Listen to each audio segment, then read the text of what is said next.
हमने एक बार एक व्यक्ति से पूछा, क्या कागज में आग है? उन्होंने तुरंत उत्तर दिया कि ये कोई सवाल है जनाब, बिल्कुल नहीं।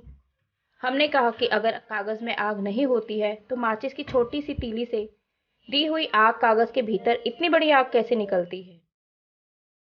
हर वस्तु में आग छिपी होती है। माचिस की तीली उस छिपी आग को दहकाती है। एक बार एक बच्चा स्कूल से लौटकर आया और वह अपनी माँ को टीचर से दी गई एक चिट्ठी देता है।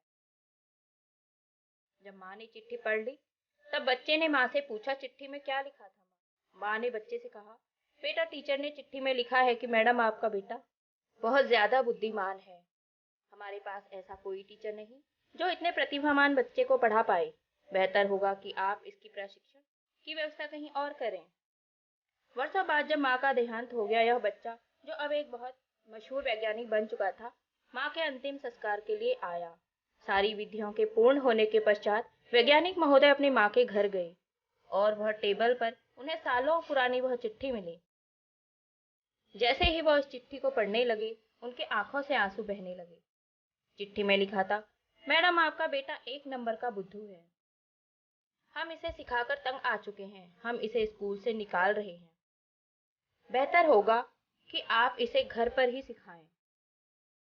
आंखों से बहते आंसुओं को पोंछते हुए वैज्ञानिक महोदय ने चिट्ठी के नीचे लिखा, जी हाँ, थॉमस एडिसन एक बुद्धू बच्चा था जिसे उसकी माँ के विश्वास और समर्थन ने इतना बड़ा वैज्ञानिक बनाया।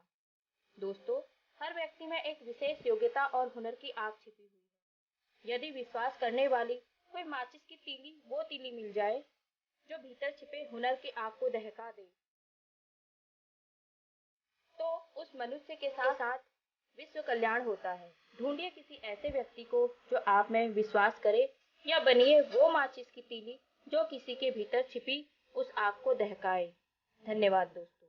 कमेंट करके बताइएगा कि आपको ये कहानी कैसी लगी।